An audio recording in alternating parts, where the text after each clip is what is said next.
मेरी पत्नी 7 भाइयों की इकलौती बहन थी, लेकिन शादी के बाद वह अपने मायके जाने का नाम ही नहीं लेती थी। एक दिन मैं उसे अचानक मायके ले गया तो उसका चेहरा पीला पड़ गया, मगर उसने कुछ नहीं कहा। मैं रात को घर लौटा तो सपना देखा जिसमें पत्नी रो रही थी। मेरा दिल घबरा गया और मैं तुरंत उसके मायके चला गया, लेकिन घर पर ताला लगा था। मैं वापस लौटने लगा तो अंदर से चीखने की आवाजें आने लगीं। मैं दीवार फांदकर घर के अंदर घुस गया। सामने का दृश्य देखकर मेरे होश उड़ गए। मेरे लिए यह हैरानी की बात थी कि मेरी पत्नी 7 भाइयों की इकलौती और लाडली बहन थी और सातों भाई अच्छे खासे खाते पीते परिवार से थे। इसके बावजूद उन्होंने अपनी बहन के लिए मुझे चुना था। जब अजय ने मुझसे खुद कहा कि वह अपनी बहन प्रिया की शादी मुझसे करना चाहता है, तो मुझे अपने कानों पर विश्वास नहीं हुआ। प्रिया उनकी इकलौती बहन थी, जिसे उन्होंने बड़े लाड प्यार से पाला था, और अब वे अपनी लाडली बहन की शादी मुझसे क्यों करना चाहते थे? मुझ में तो ऐसी कोई खूबी नहीं थी। मैं गेहूं रंगत वाला लगभग 32 वर्षीय युवक था और मुश्किल से अपने घर का खर्च चला पाता था। मोहल्ले में मेरी एक छोटी सी किराने की दुकान थी। मेरे बाल पतले थे। कोई करीबी रिश्तेदार भी नहीं था। कोई भी मुझे रिश्ता देने को तैयार नहीं होता था। कई लोगों से मैंने शादी की बात की, लेकिन वे कहते थे यह अकेला आदमी है, ना कोई आगे है ना पीछे। एक छोटे से एक कमरे के घर में रहता है, छोटी सी किराने की दुकान है। यह तो हमारी बेटी की जरूरतें भी ठीक से पूरी नहीं कर सकता। इच्छाएं क्या पूरी करेगा? मेरे सांवले रंग रूप को देखकर साधारण शक्ल सूरत की लड़की भी मुंह मोड़ लेती थी। और फिर अजय की बहन उनके परिवार को पूरे मोहल्ले में अमीर और प्रतिष्ठित माना जाता था। आज तक मैंने कभी प्रिया को देखा नहीं था, क्योंकि वह हमेशा अपने चेहरे को चादर से अच्छी तरह ढंक कर आती जाती थी, और फिर अजय की बहन को देखने की हिम्मत मोहल्ले के किसी भी युवक में नहीं थी, क्योंकि उसके सातों भाई बहुत बहादुर और निडर थे। पूरे मोहल्ले में उनका राज था। लोग उनसे डरते थे। सबको पता था कि वह अजय की बहन है, और मुझे तो कभी हिम्मत ही नहीं हुई कि नजर उठाकर भी उसे देखने की कोशिश करूं। असल में राशन मेरी ही किराने की दुकान से जाता था और मैं ही उनके घर तक राशन पहुंचाता था। लेकिन घर के दरवाजे के अंदर आने की अनुमति मुझे कभी नहीं मिली, और यह सिलसिला कई सालों से चला आ रहा था। खैर, मुझे अंदाजा भी नहीं था कि वह अपनी बहन की शादी के लिए मुझसे कहेगा, और वह भी अपनी जुबान से। मैं हैरानी से अजय का चेहरा देख रहा था। मैंने कहा, साहब जी, आपने क्या कहा? वह बोला, मैं अपनी बहन प्रिया की शादी तुमसे करना चाहता हूं। मैंने हिचकिचाते हुए कहा, मैं कहाँ और आपकी बहन कहाँ? मैं तो खुद को इस लायक नहीं समझता। वो बोला, इसमें हमारी और हमारी बहन की सहमति शामिल है। बस तुम शुक्रवार को दोपहर में गवाहों और पंडित को साथ लाना। यह सुनकर मैं स्तब्ध रह गया। मुझे अभी भी विश्वास नहीं हो रहा था कि जो मैं सुन रहा हूं, क्या वह सच है? क्या ऐसे भी रिश्ते होते हैं? और क्या ऐसे भी शादियां होती हैं? सब कुछ इतनी जल्दी हुआ कि ऐसा लग रहा था जैसे उन्होंने रिश्ता तय नहीं किया हो, बल्कि मुझे कोई आदेश सुना दिया हो। खैर, मैं अपने घर लौट आया, लेकिन समझ नहीं पा रहा था कि क्या अजय का दिमाग ठीक है, जो अपनी इकलौती और प्यारी बहन की शादी मुझसे कर रहा है, मुझ जैसे गरीब से, जिसे कोई गरीब भी अपनी बेटी देने को तैयार नहीं। यह बात मेरे लिए सोचने लायक और हैरान कर देने वाली थी। मैं आधी रात तक इसी उलझन में सोचता रहा। आखिर वह अपनी बहन की शादी मुझसे क्यों करना चाहता है? फिर मेरे मन में आया, शायद उसकी बहन बहुत सुंदर नहीं है, या उसका कोई रिश्ता नहीं आ रहा। लेकिन फिर भी अगर लड़की सुंदर ना भी हो और उसके पास धन दौलत हो, 7 भाइयों का प्रभाव हो, तो ऐसी लड़की को तो अच्छे रिश्ते मिल ही जाते हैं। तो फिर मुझे ही क्यों चुना गया? मैं आपको यह तो बताना भूल ही गया कि मैं अपने मोहल्ले में सबसे आम शक्ल सूरत वाला नौजवान था। मुझे देखकर लड़कियां अपना चेहरा फेर लेती थीं, माथे पर बल डाल लेती थीं, चेहरे पर नापसंदगी साफ झलकने लगती थी। फिर मेरे जैसे दिखने वाले इंसान को अजय का अपनी बहन के लिए विवाह का प्रस्ताव देना और जोर देना, यह मेरी समझ से बाहर की बात थी। यह रिश्ता मेरे लिए एक पहेली बन गया था। मेरी समझ काम नहीं कर रही थी। आखिर कैसे अजय अपनी इकलौती लाडली बहन का रिश्ता मुझसे कर सकता है, जबकि उसकी बहन के लिए तो अच्छे अच्छे रिश्ते आते होंगे। और अजय और उसके भाइयों की जो प्रतिष्ठा थी, उसे देखते हुए हर कोई उनके घर रिश्ता करने को उत्सुक होता। फिर उन्होंने मुझे ही क्यों चुना? 2 दिन तक सोचने के बाद मैं इस नतीजे पर पहुंचा कि जरूर उसकी बहन देखने में सुंदर नहीं होगी। वैसे भी अक्सर उसे चेहरा ढके हुए देखा था।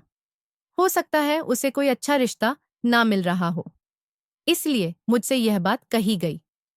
खैर, मुझे अपने घर को संभालने के लिए एक पत्नी की जरूरत थी, इसलिए मैंने मना नहीं किया और शुक्रवार को शादी के लिए कुछ गवाहों को साथ लेकर गया और जिससे भी कहा कि अजय अपनी बहन का शादी मुझसे करना चाहता है, तो सब मुझे आंखें फाड़कर देख रहे थे। ठीक वैसे ही जैसे मैं खुद हैरान था।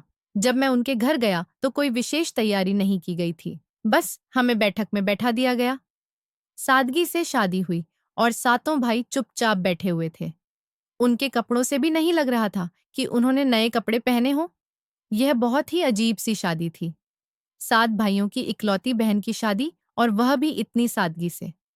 किसी को भी यह बात समझ नहीं आ रही थी। जितने सवाल मेरे मन में थे, उतने ही मोहल्ले के लोगों के मन में भी रहे होंगे, लेकिन जवाब किसी के पास नहीं था। शादी के बाद हमारे सामने खाना रखा गया। केवल वेज पुलाव, ना तो रायता था, ना चटनी, ना कोई मिठाई। मैं बहुत परेशान हो गया था। ऐसी शादी ना तो कभी देखी थी और ना ही बारातियों का ऐसा बेरोक-टोक स्वागत। और फिर यह तो 7 भाइयों की इकलौती बहन की शादी थी। बल्कि मैं तो सोचता था कि जब उसकी बहन का रिश्ता तय होगा और उसकी शादी होगी, तो यह लोग खुशी के मारे पूरे मोहल्ले को बुलाएंगे। सोचा था इस बहाने अच्छा खाना भी मिल जाएगा। लेकिन यह नहीं पता था कि शादी मुझसे ही होगी, और यह भी नहीं पता था कि सब कुछ इस तरह होगा। दहेज के नाम पर उन्होंने 1 पैसे की भी मांग नहीं की थी। उसकी बहन काली चादर में लिपटी हुई घूंघट निकालकर मेरे साथ विदा हो गई थी। मैं जितना हैरान था उतना कम था। खैर, हालांकि मेरा घर एक गली में स्थित छोटा सा मकान था, लेकिन फिर भी मैंने गाड़ी का इंतजाम किया था। मैं उसे गाड़ी में ही अपने घर तक लेकर गया।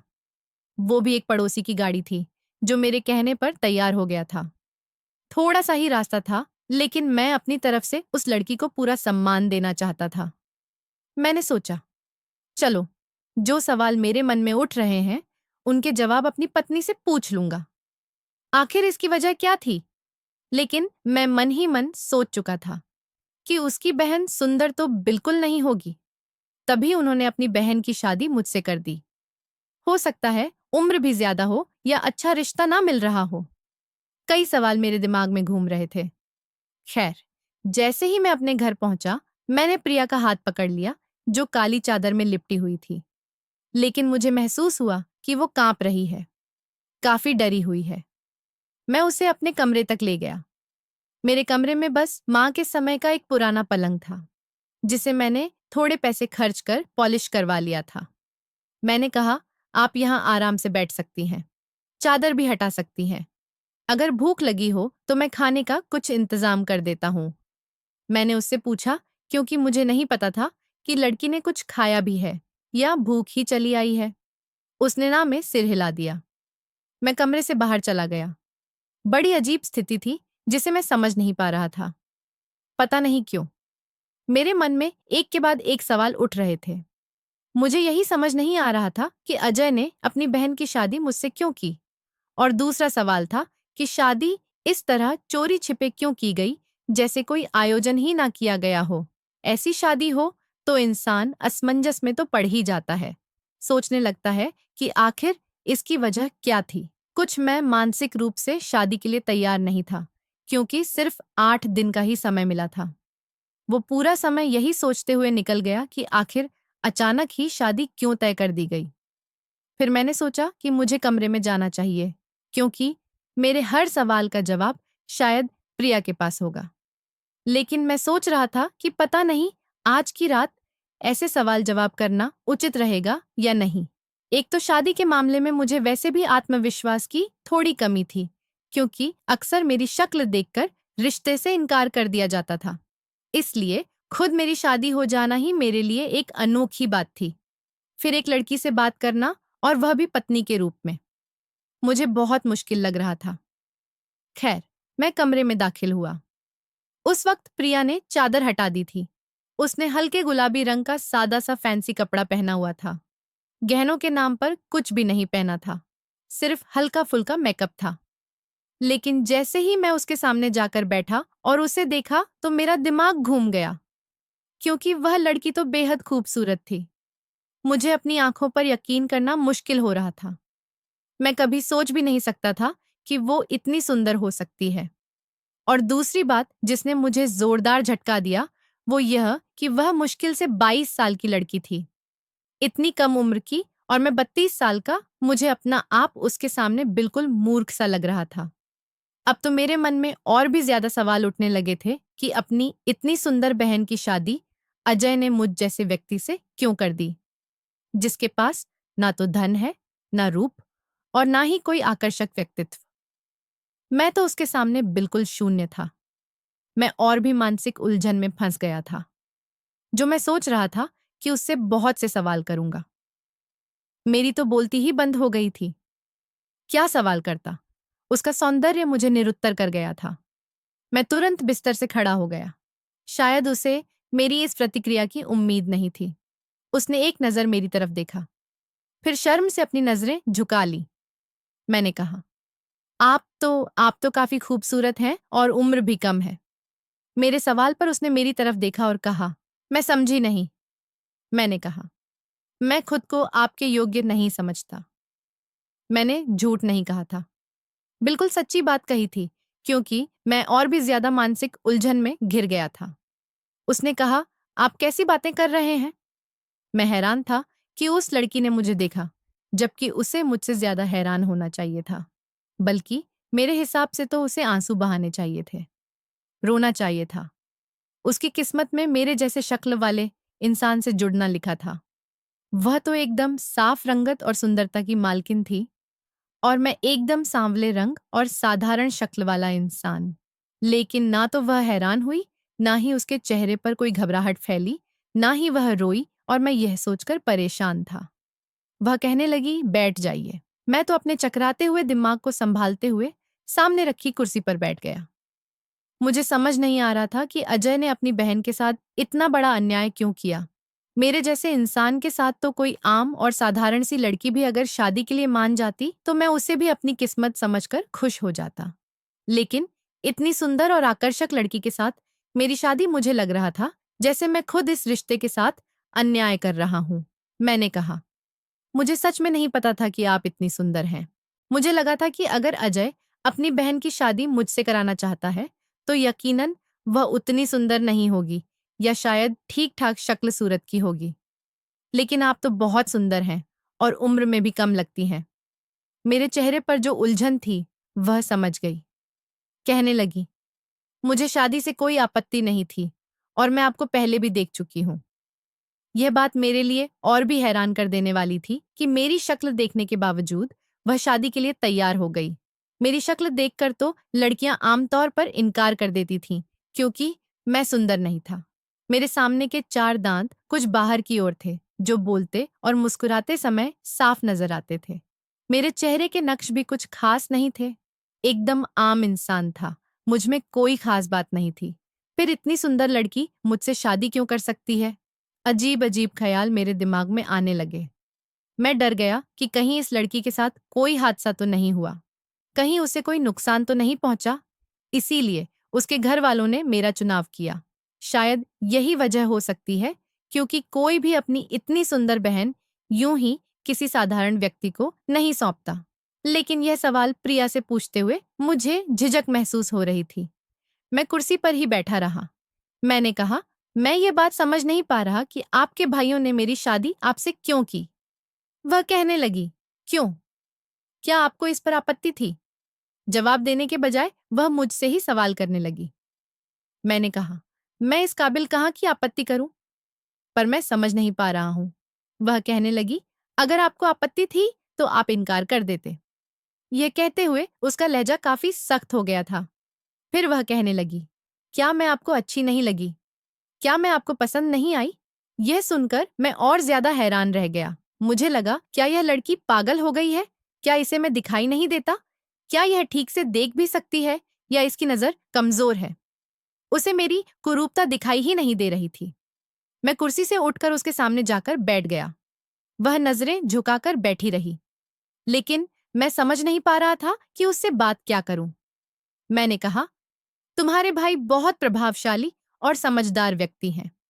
मोहल्ले में उनका अच्छा खासा नाम है और तुम उनकी इकलौती बहन हो। मैंने जहां तक सुना है तुम बहुत लाडली हो। फिर तुम्हारी शादी इतनी सादगी से, और वह भी मुझसे कैसे हो गई? वह कहने लगी, बार बार आप ये बात क्यों कह रहे हैं कि मेरी शादी आपसे क्यों हुई? भगवान के लिए अपने आप को मेरे सामने इतना तुच्छ मत दिखाइए। मेरे मन में आपके लिए बहुत सम्मान है। उसकी बातों ने मुझे और उलझन में डाल दिया। मुझे परेशान कर रही थी।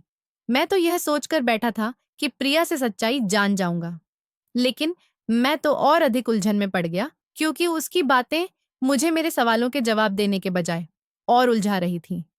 मैंने कहा, लेकिन फिर भी कोई ना कोई वजह तो होगी। क्या तुम्हारे साथ कोई दुर्घटना हुई थी? इतना कहकर मैं चुप हो गया। उसने माथे पर शिकन डाल ली और कहने लगी, क्या आप मेरे चरित्र पर संदेह कर रहे हैं? मैंने कहा, भगवान की कसम मैं संदेह नहीं कर रहा, लेकिन मैं समझ नहीं पा रहा। मेरे लिए ये सब कुछ बहुत अजीब है। उसने अपना दूध जैसा सफेद हाथ मेरे हाथ पर रख दिया। मुझे ऐसा लगा जैसे मुझे एक तेज झटका लगा हो। मैंने अपना हाथ पीछे खींच लिया और नाराज होकर कमरे से बाहर चला गया। पूरी रात मैं कमरे में नहीं जा पाया। बाहर आंगन में रखी पुरानी सी चारपाई पर बिस्तर डालकर सो गया। पता नहीं क्यों, यह सब मुझे बहुत अजीब लग रहा था। लेकिन सुबह जब मेरी आंख खुली तो रसोई घर में काम करने की आवाज आ रही थी। हमारा रसोई घर छोटा सा था और आंगन से जुड़ा हुआ था। मैंने आंखें खोली तो देखा प्रिया नाश्ता बना रही थी। मैं उठकर फौरन बैठ गया। अपनी गलती का एहसास भी हो रहा था कि पहली रात की दुल्हन को मैंने अकेले कमरे में छोड़ दिया और बाहर आ गया। लेकिन जो सवाल पिछले एक हफ्ते से मेरे मन में चल रहे थे, वे अब भी वहीं थे। बहरहाल मैं उठकर रसोई में चला गया। मैंने कहा, अब तुम यहाँ क्या कर रही हो? देखो, मैं नाश्ता बाजार से ले आता हूँ। अच्छा नहीं लगता? रात को तो तुम्हारी शादी हुई है। वह कहने लगी, कोई बात नहीं, कुछ दिन बाद भी मुझे ही काम करना है। अगर मैं अभी कर दूं तो क्या फर्क पड़ता है? आप चाय पिएंगे? उसने तुरंत ही बात बदल दी। मैं समझ नहीं पा रहा था कि वह लड़की है क्या, कोई चीज। खैर, मैंने कहा, जी बना लो। नाश्ता उसने मेरे साथ ही किया था। मैंने सोचा, जब लड़की को कोई आपत्ति नहीं है तो फिर मुझे भी ज्यादा सवाल जवाब में नहीं पड़ना चाहिए। अगर वह खुश है तो ठीक है, मुझे भी उसे दिल से स्वीकार कर लेना चाहिए। बल्कि अपनी किस्मत पर मुझे तो भगवान का धन्यवाद करना चाहिए। रात को मैंने अपने कमरे में ही सोया था और शादी की रस्म में अपनी पत्नी को मैंने माँ की सोने की अंगूठी पहनाई थी, क्योंकि वही अंगूठी मेरे पास मौजूद थी और वह उस पर खुश भी थी। मुझे लगा कि शादी के अगले दिन मेरे ससुराल वाले आएंगे और रस्म के तौर पर अपनी बेटी को कुछ दिन के लिए अपने घर ले जाएंगे। फिर मुझे जाकर उसे वापस लाना होगा। लेकिन कोई नहीं आया। ना कोई आया, ना ही मेरी पत्नी जाने को तैयार थी। मैंने कहा कि हम एक ही मोहल्ले में रहते हैं, फिर भी चलो, मैं तुम्हें तुम्हारे घर छोड़ देता हूँ। तुम उदास हो गई होगी। तुम्हारे भाई भी तुम्हें देखने के लिए बेचैन होंगे। मेरा यह कहना था कि वह नजरें चुराने लगी। कहने लगी, नहीं, मुझे नहीं जाना। मैंने कहा, क्यों नहीं जाना? तुम्हारा मायका है और मैं तुम्हें तुम्हारे घर जाने से क्यों रोकूंगा? वह काफी घबराई हुई लग रही थी और मैं हैरान था कि अपने ही भाई के घर जाने से वह यूं क्यों डर रही थी। मैंने कहा, ठीक है, अगर तुम नहीं जाना चाहती तो कोई बात नहीं। यह कहते ही उसके चेहरे पर मैंने अजीब सा सुकून देखा। मैं घर में कोई भी नौकरानी नहीं रख सकता था। मेरी इतनी आमदनी नहीं थी और मैं हैरान था कि वह लड़की सारे काम खुद कर लिया करती थी। आज तक मैंने उसकी जुबान से कभी कोई शिकायत नहीं सुनी थी। यहाँ तक कि 2 हफ्ते बीत गए और इस 2 हफ्ते में मैंने कई बार उसे कहा कि अगर वह अपने मायके जाना चाहती है तो मैं उसे छोड़ आता हूँ। लेकिन उसने हर बार साफ इनकार कर दिया। एक बार मैं जल्दी घर आ गया था, क्योंकि बारिश शुरू हो गई थी और मेरी दुकान के अंदर पानी भर जाता था। इसलिए मैंने जल्दी से दुकान बंद की और घर चला आया। मैंने देखा कि वह भगवान के पास बैठी जोर जोर से रो रही थी, सिसकियों में डूबी हुई थी। मैं हैरान था कि आखिर उसे क्या हुआ है। मैंने उसे कभी भी इस तरह रोते हुए नहीं देखा था। मेरे मन में अजीब अजीब से सवाल उठने लगे कि जरूर कोई ना कोई बात है जिससे मैं अनजान हूं। मुझे उसकी हालत समझ नहीं आ रही थी। मैं वहीं खड़ा रहा। जैसे ही उसका रोना खत्म हुआ, अपने आंसू पोंछे और चादर समेटकर पीछे पलटी तो मुझे सामने देखकर वह थोड़ा घबरा गई। कहने लगी, आप जल्दी आ गए। मैंने कहा, हाँ, बाहर बहुत तेज बारिश हो रही है और ऐसे मौसम में दुकान पर कोई भी सामान लेने नहीं आता। वह बोली, अच्छा, मैं आपके लिए चाय बना देती हूँ और अगर आपको पकौड़े खाने हैं तो वह भी बना देती हूँ। मैंने कहा, नहीं, तुम पहले यह बताओ कि रो क्यों रही थी। मेरे इस सवाल पर उसके चेहरे पर पसीना आ गया, जबकि ठंड का मौसम था। फिर भी वह अपने दुपट्टे से माथे का पसीना पोंछने लगी। कहने लगी, कुछ नहीं, कोई बात नहीं है। फिर वह कमरे से बाहर चली गई। उसने मेरे लिए चाय बनाई, पकौड़े भी बनाए। उसके हाथों में बहुत स्वाद था। वह बहुत अच्छे खाने बनाती थी। लेकिन मैं अंदर ही अंदर और उलझता जा रहा था। रात को जब मैं सो रहा था, तभी मेरे घर का दरवाजा जोर से किसी ने पीटा। मैं और प्रिया दोनों उठकर बैठ गए। मैंने उससे कहा, तुम यहीं रुको, मैं देखता हूं कौन है। जब मैं बाहर गया तो दो युवक खड़े थे। उन्होंने कहा, सुरेश भाई, आपकी दुकान में आग लग गई है। यह सुनते ही मेरे होश उड़ गए। मैं नंगे पैर दौड़ पड़ा। मुझे नहीं पता कैसे और कब, लेकिन मेरी दुकान सच में जल रही थी। मेरा बहुत बड़ा नुकसान हो गया था। मेरी एक छोटी सी दुकान थी, लेकिन वह पूरी तरह से जलकर राख हो गई थी। मैं सिर पकड़कर रोने लगा। सोच भी नहीं सकता था कि मेरे साथ ऐसा कुछ हो सकता है। करीब 2 लाख रुपए का सामान था दुकान में, जो सब कुछ जलकर खत्म हो गया। 2 दिन से मैं दुकान पर गया ही नहीं था।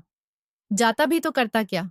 दुकान पर रखने के लिए कुछ भी नहीं बचा था और ना ही मेरे पास पैसे थे। मैं तो उन लोगों में से था जो रोज कमाते थे और रोज खाते थे। मेरी वजह से प्रिया भी बहुत परेशान थी। मैं सिर थामे चारपाई पर बैठा था, तभी उसने मेरा हाथ पकड़ लिया और बोली, सुरेश, क्यों परेशान हो रहे हैं? सब कुछ ठीक हो जाएगा। मैंने कहा, क्या खाक ठीक होगा? दुकान का सामान जल गया। जैसे तैसे घर की दाल रोटी चल रही थी, अब वो भी खत्म हो गई। उसने अपने हाथ की अंगूठी उतारी और मुझे दे दी। मैंने कहा, यह क्या कर रही हो? वो बोली, कोई बात नहीं, आप इसे बेचकर दुकान के लिए थोड़ा सामान खरीद लीजिए। मैंने कहा, मुझे शर्मिंदा मत करो। मैंने तुम्हें दिया ही क्या है? माँ की इस अंगूठी के अलावा तो मेरे पास कुछ भी नहीं था। अगर अब वह भी बेचने को कहोगी तो मेरे लिए यह डूब मरने जैसी बात होगी। यह तुम रखो। मैंने अंगूठी उसे वापस पकड़ा दी। मैं सोच रहा था कि शहर जाकर जहां से मैं सामान लाता था, उनसे विनती करूंगा कि कुछ सामान उधार दे दें। मैं धीरे धीरे चुका दूंगा ताकि दुकान चल सके। लेकिन वह कहने लगी, आप ये अंगूठी बेच दें। आप परेशान होंगे तो मैं इस सोने चांदी का क्या करूंगी? पता नहीं कैसी लड़की थी। एक तो खूबसूरत, कम उम्र और ऊपर से एक अच्छे घर से आई थी और उस पर इतना धैर्य, वह भी आज के समय में। मेरे लिए यह बात एक उलझन बन गई थी। मैं उसके इरादों पर शक नहीं कर रहा था। खुदा ना करे। खैर, मैंने वह अंगूठी ली, शहर गया और उसे बेच दिया। मुझे नहीं पता था कि माँ ने 1 तोले की अंगूठी इतनी संभाल कर रखी थी। मुझे उस अंगूठी के 80,000 रुपए मिले। मैंने उससे सामान खरीदा और अपनी दुकान में रख दिया। लेकिन अब भी कुछ और पैसों की जरूरत थी। जैसे तैसे घर चल रहा था, लेकिन मुझ पर कुछ कर्ज भी था। मैंने बहुत मिन्नतें की कि मैं कर्ज चुका दूंगा, लेकिन वो लोग मानने को तैयार नहीं थे। वे मेरे घर के दरवाजे पर आकर गालियां देकर गए, बुरा भला कहकर चले गए। जब मैं अंदर आया तो प्रिया रो रही थी। वह बोली, काश मेरे पास कुछ और होता तो मैं आपकी खातिर वह भी बेच देती। मैंने कहा, तुम क्यों परेशान हो रही हो? मैं सब संभाल लूंगा। फिर मैंने सोचा कि रोज रोज उसे इस दुख में देखकर मुझे उसे उसके मायके छोड़ देना चाहिए, क्योंकि मेरी वजह से वह बहुत परेशान रहने लगी थी। हर समय रोती रहती थी। मैंने उससे बिना पूछे ही कहा, तैयार हो जाओ। वो कहने लगी, क्यों, कहाँ जाना है? मैंने कहा, किसी से मिलने जाना है। उसने तुरंत अपनी चादर ओढ़ ली। मैं चुपचाप उसे उसके घर के पास छोड़ने ले गया। दरवाजे के पास जाकर वह मुझे हैरानी से देखने लगी, लेकिन तब तक मैं दरवाजा खटखटा चुका था। दरवाजा अजय ने खोला था, लेकिन जैसे ही उसने प्रिया को देखा तो उसके माथे पर शिकन आ गई। उसने मुझे देखा और एक तरफ हट गया। कहने लगा, अंदर आओ। बाहर क्यों खड़े हो तुम लोग? हम दोनों अंदर चले गए। मेरे सामने सिर्फ एक सादा पानी का गिलास रखा गया और प्रिया यह देखकर सबको घूर घूर कर देख रही थी। मैंने सादा पानी ही पिया, मैंने कहा। असल में मैंने सोचा शादी को 1 महीना हो गया है, आप लोग उदास हो गए होंगे, इसीलिए मैं प्रिया को यहाँ छोड़ने आया था। कल आकर ले जाऊंगा। किसी भी तरह की गर्मजोशी का कोई प्रदर्शन नहीं किया गया। बहरहाल मैं सिर्फ 15 मिनट रुका और किसी ने मुझे चाय तक नहीं पूछी, मिठाई तक नहीं दिखाई गई। मैं वापस अपने घर आ गया, लेकिन जैसे ही रात को सोने के लिए लेटा, आंखों के सामने प्रिया का रोता हुआ चेहरा आ रहा था। पता नहीं क्यों। बहरहाल मैंने अपने आप को झटका दिया और सो गया। लेकिन मैंने सपना देखा कि वो रो रही है और कह रही है, सुरेश मुझे बचा लो, यह लोग मुझे मार डालेंगे। मैं अचानक उठ बैठा। मेरा दिल जोर जोर से धड़क रहा था। मैं तुरंत उठा, चप्पल पहनी, अपनी गर्म शॉल ओढ़ी और प्रिया के घर पहुंच गया। लेकिन मैं हैरान रह गया क्योंकि वहां ताला लगा हुआ था। आज तक ऐसा कभी नहीं हुआ था कि उनके घर पर ताला लगा हो। अगर 1-2 भाई घर पर ना भी होते तो बाकी जरूर होते, उनकी पत्नियां और बच्चे, लेकिन आज सब गायब थे। मैंने सोचा पता नहीं कहाँ गए हैं और प्रिया ने भी मुझे कुछ नहीं बताया। उसके पास फोन था, वो कॉल करके बता सकती थी कि हम लोग कहीं जा रहे हैं। जैसे ही मैं पलटा, मुझे अंदर से किसी के रोने और सिसकने की दबी दबी आवाजें सुनाई दी। मेरी तो जान ही निकल गई। मैं लंबी लंबी दीवारें झांकने की कोशिश करने लगा, लेकिन कुछ नजर नहीं आ रहा था। मैंने सोचा मुझे अंदर देखना चाहिए। वहां एक लकड़ी का टुकड़ा था जो दरवाजे के पास दीवार से लगा हुआ था। काफी ऊंचा था, लेकिन मैं उस लकड़ी के सहारे ऊपर चढ़ा और दीवार फांदकर जैसे ही नीचे कूदा, सामने का दृश्य देखकर मेरे होश उड़ गए। घर का आंगन काफी बड़ा था और उसके किनारे कुछ खाली जगह थी जहां डीली मिट्टी पड़ी रहती थी। वहां पर एक गड्ढा खोदा जा रहा था और प्रिया के मुंह और हाथ पीछे की ओर बंधे हुए थे। वो मुझे देख रही थी। उसके भाइयों ने उसे पकड़ रखा था और उसे उस गड्ढे में फेंकने की तैयारी कर रहे थे। यह देखकर मेरे होश उड़ गए। फिर मैंने बिना कुछ सोचे समझे अजय और उसके भाइयों को मारना शुरू कर दिया। मैंने कहा, हटो पीछे, यह क्या कर रहे हो तुम लोग? वे कहने लगे, इसके साथ साथ तुम्हें भी मार डालेंगे, यहां से चले जाओ। मैंने कहा, तुम लोगों को शर्म नहीं आती? पता नहीं क्यों जब मैं अचानक वहां पहुंच गया, तब अपनी पत्नी के साथ ऐसा अत्याचार और ज्यादती होते देख मेरा दिल बहुत बेचैन हो रहा था। मैंने कहा, मेरी पत्नी को छोड़ दो, वरना मैं शोर मचा दूंगा। शायद मेरी इस धमकी से वे कुछ घबरा गए थे। उन्होंने जैसे ही प्रिया को छोड़ा, प्रिया भागते हुए मेरे पास आ गई। वह बहुत डरी हुई थी। मैंने पूछा, तुम लोग ये सब क्यों कर रहे थे? वे कहने लगे, यह अभागिन हमसे संपत्ति में हिस्सा मांग रही है। हम पहले भी इसे बता चुके हैं कि बेटियों का कोई हिस्सा नहीं होता। हमारे यहाँ बेटियों को कभी भी विरासत में कोई हिस्सा नहीं दिया जाता। लेकिन यह कह रही थी कि यह अदालत जाएगी और अपना हिस्सा जरूर लेगी। हिस्सा ना देने के लिए ही हमने इसकी शादी तुम जैसे व्यक्ति से की थी। हमें पता था कि अगर इसका पति पढ़ा लिखा होगा तो वह इसके साथ खड़ा होकर हमसे संपत्ति की मांग करेगा। अदालत जाएगा, लेकिन हम जानते थे कि तुम कमजोर हो, कम पढ़े लिखे हो, इसलिए तुम कभी हमारे सामने खड़े नहीं हो पाओगे, कभी भी हिस्सा नहीं मांगोगे। उनकी बात सुनकर मुझे बहुत दुख हुआ। मैंने प्रिया का हाथ पकड़ा और उनसे कहा, दरवाजा खोलो, मुझे बाहर जाना है। उनका एक भाई दीवार फांदकर बाहर गया और ताला खोला। मैं प्रिया को घर वापस ले आया। वह बहुत रो रही थी। मैंने उसके मुंह पर बंधी पट्टी खोल दी। घर आकर उसके हाथ भी खोल दिए। मैंने उससे पूछा, तुम क्यों मांग रही हो हिस्सा? क्या तुम बहुत परेशान हो? वह कहने लगी, हाँ, मैं बहुत परेशान हूं और सिर्फ अपना अधिकार मांग रही हूं। मेरे भाई दुनिया के सामने दिखाते थे कि वे मुझसे बहुत प्यार करते हैं, मेरा बहुत ख्याल रखते हैं, लेकिन असल में उन्हें सिर्फ संपत्ति से प्यार था। मैंने कहा, उन्होंने तुम्हारे साथ अच्छा नहीं किया, मुझ जैसे व्यक्ति से शादी कर दी। वह बोली, पहले मैं भी यही समझती थी, लेकिन अब मैं खुद को सौभाग्यशाली मानती हूँ, क्योंकि आप बहुत अच्छे इंसान हैं। आपका दिल बहुत नेक है, लेकिन मैं अपने भाइयों को अपना अधिकार हड़पने नहीं दूंगी। मैं अपने हक के लिए लड़ूंगी उन पर मुकदमा करूंगी और अपना हिस्सा लेकर रहूंगी।